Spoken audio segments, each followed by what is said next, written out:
ஒரு சூழ்நிலையை எண்ணி ஏதோ ஒரு காரியத்தை எண்ணிக்கொண்டு நிம்மதியற்று சமாதானமற்று மிகுந்த வேதனையோடு இருக்கிறீர்களோ? எதை எடுத்தாலும் என் வாழ்க்கையில் நிம்மதி இல்லையே, நான் என்ன காரியத்தை செய்தாலும் தோல்வியில் முடிகிறதே, மன சமாதானமின்றி தவிக்கிறேனே, என்னுடைய காரியத்தில் எதிலையுமே வெற்றி இல்லையே என்று சொல்லி பலவிதமான காரியங்களை எண்ணி எண்ணி சோர்ந்து போய் மன நிம்மதியை இழந்து தூக்கத்தை இழந்து தவிக்கிறீர்களோ?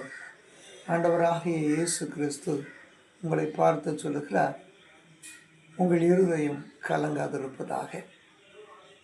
உங்களுக்கு சமாதானத்தை கொடுக்கவே நான் இதற்கு உலகத்திற்கு வந்தேன் என்று சொல்கிறார்.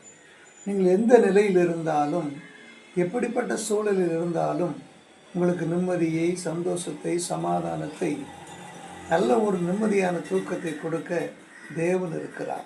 ஆகவே நீங்கள் அவரை நோக்கி, ஆண்டவரே, என் வாழ்க்கையிலே காணப்படுகிற இப்படிப்பட்ட சூழலை மாற்றும் என்று சொல்லி நீங்கள் ஆண்டவரை நோக்கி ஜெபிக்கிற பொழுது, உங்கள் விண்ணப்பங்களை ஏறெடுக்கிற பொழுது, தேவனாகிய கர்த்தர் நம்முடைய ஆண்டவராகிய இயேசு கிறிஸ்து இறங்கி வந்து வாழ்க்கையிலே பெரிய மாற்றத்தை கொடுக்க போகிறார். கலக்கங்கள், வேதனைகள், பல மனக்கலக்கத்தினுமாக இருக்கிற பலவிதமான போராட்டங்கள், விசேஷமாய் இரவு தூக்கம் இல்லாமல் தவிக்கிற நிலைகள் எல்லாம் மாறப்போகிறது. நீங்கள் செய்ய வேண்டியதெல்லாம் என்றால், ஆண்டவரே, என் வாழ்க்கையிலே நான் ஏற்றுக்கொள்கிறேன், நம்புகிறேன், என்னுடைய வாழ்க்கையை மாற்றும், சூழலை மாற்றும் என்று சொல்லி நீங்கள் ஜெபித்தால் மாத்திரம் போதும். உங்கள் வாழ்க்கை ஆண்டோட கருத்தில் ஒப்பு கொடுத்தால் மாத்திரம் போதும். பெரிய அற்புதம், பெரிய அதிசயம் உங்கள் வாழ்க்கையிலே காணப்படும். வாழ்க்கையிலே பெரிய மாற்றம் உண்டாகும். செய்வீர்களா?